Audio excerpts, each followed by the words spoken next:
बेशक वो भी टेढ़ा होगा, टेढ़े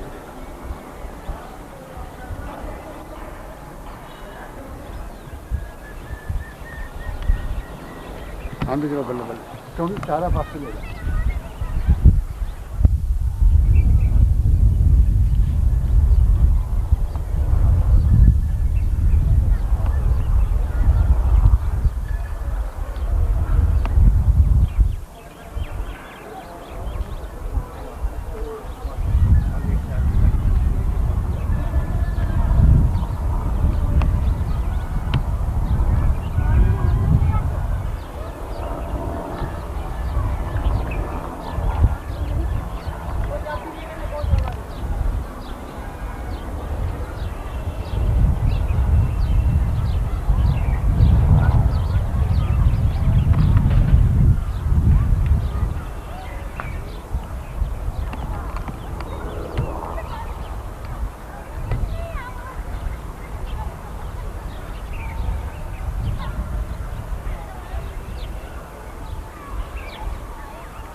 हमारा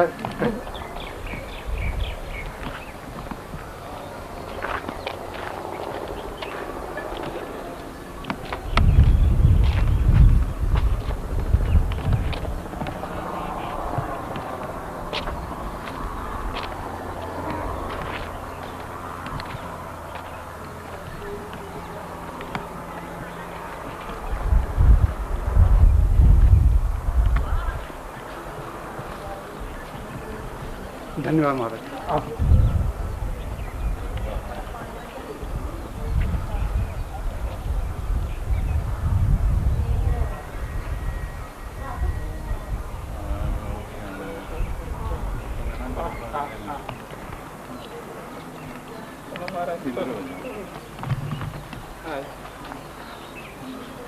हाँ ले जाओ अरे आप इसको ठप छपाएं ठप छपाएं अब आप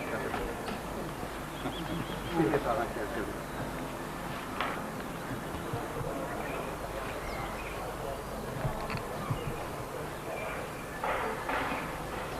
ठीक है ले जाओ तस्वीर चलो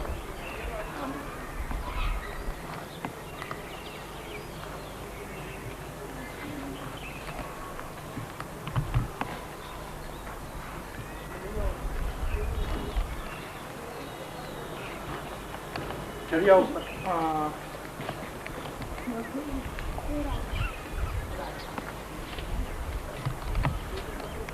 दूसरी चलो ऊपर ही चलो मेरी आ रही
बिल्कुल बहुत बढ़िया आ रहा है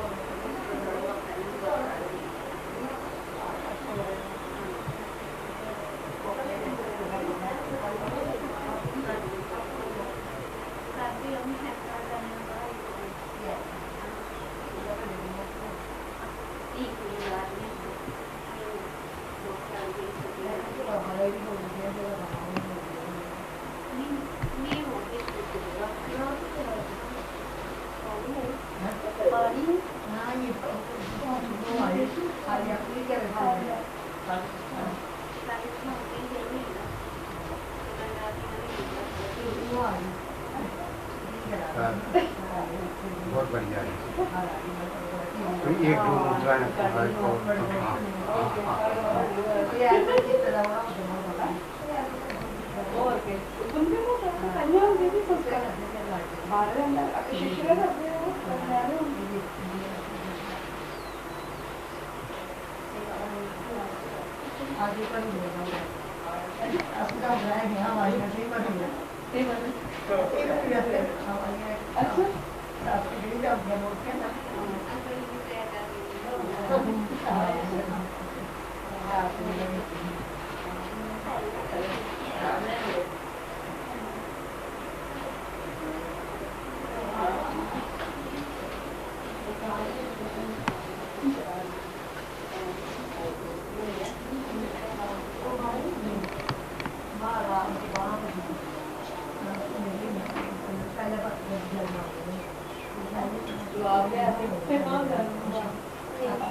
कंध चालनासन करेंगे।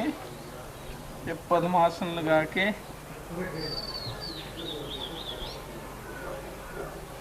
दोनों कंधों को गोलाकार घुमाना है।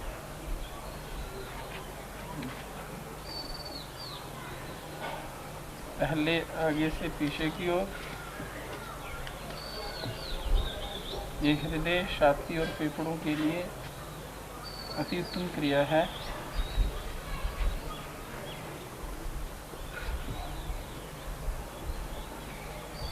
फिर इसको उल्टा घुमाना है, पीछे से आगे की ओर।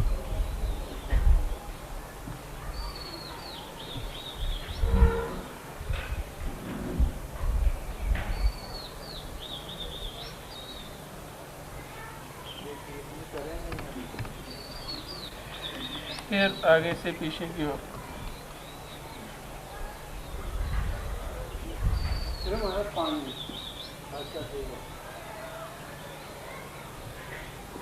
फिर दोनों कंधों को गोलाकार घुमाना है।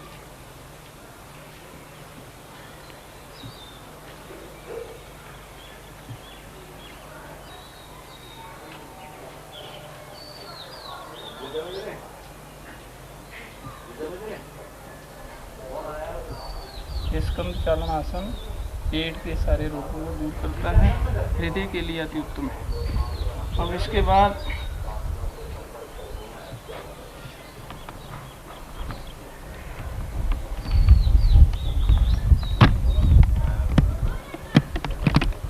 ये सर्वोत्तानासन है। पूरा श्वास भरकर शरीर को तानना है।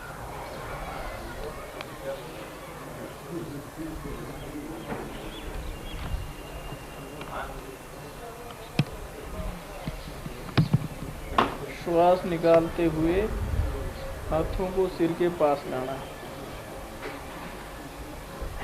फिर शरीर को ढीला कर देना है। फिर दोबारा श्वास भरते हुए शरीर को तानना है।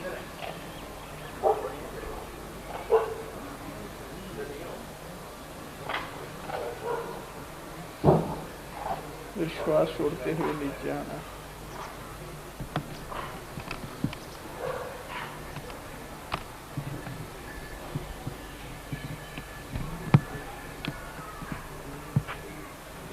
तीसरी बार हाथों को नीचे लाना है। ये सर्वोत्थानासन है। शरीर की समस्त नाड़ियों के दोष दूर हो जाते हैं, रक्त संचार अच्छे ढंग से होता है और ब्लड प्रेशर के लिए अति उत्तम ये क्रिया है। शरीर के समस्त रोगों को दूर करती है ये क्रिया।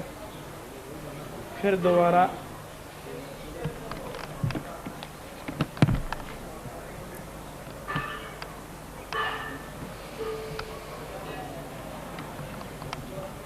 इस प्रकार 3 बार इसको दोहराना है। ये सर्वोत्थानासन हुआ। ये अग्निसार्ध होती है, पेट के समस्त रोगों को दूर करती है, मोटापा कम होता है, यठराग्नि बढ़ती है, भूख अच्छी लगती है और भी कई प्रकार के रोग दूर होते हैं। क्रिया है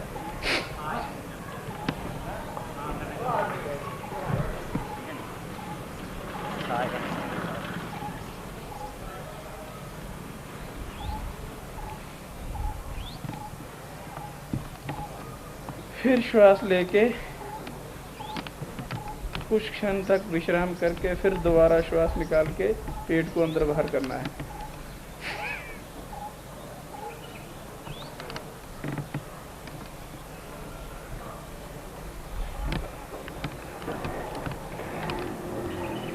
इस प्रकार 100 बार पेट को अंदर बाहर करना है। उसके बाद पग चालन क्रिया है।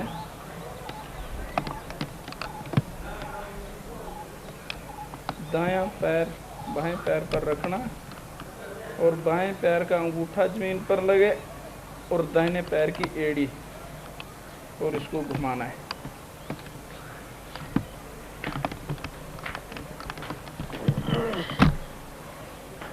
ये गुर्दों के लिए अति उत्तम क्रिया है।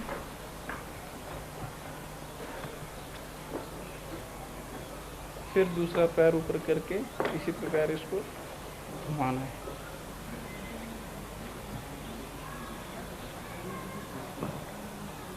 ये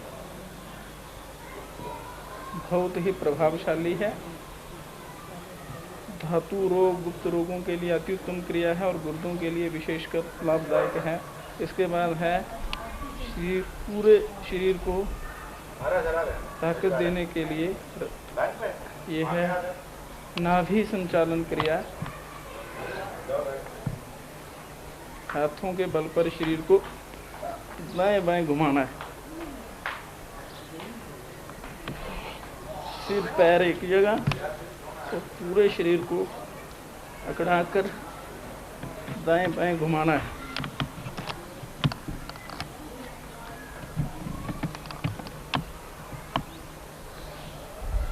ये नाभि संचालन क्रिया भाग 1।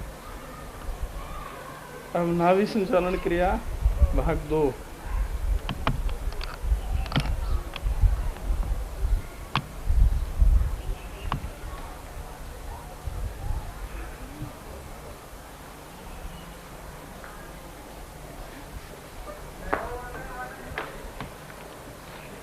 रीढ़ की हड्डी के समस्त रोग और पेट के सारे रोगों को नाश करती है ये क्रिया। और इसके बाद नाभि संचालन भाग 3। इस प्रकार ये नाभि संचालन क्रिया पूरी हुई। ठीक है।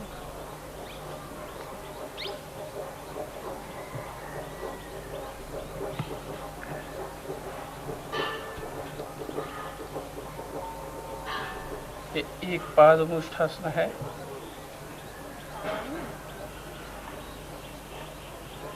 ठीक है। अच्छा और कोई बता दें? बहुत है।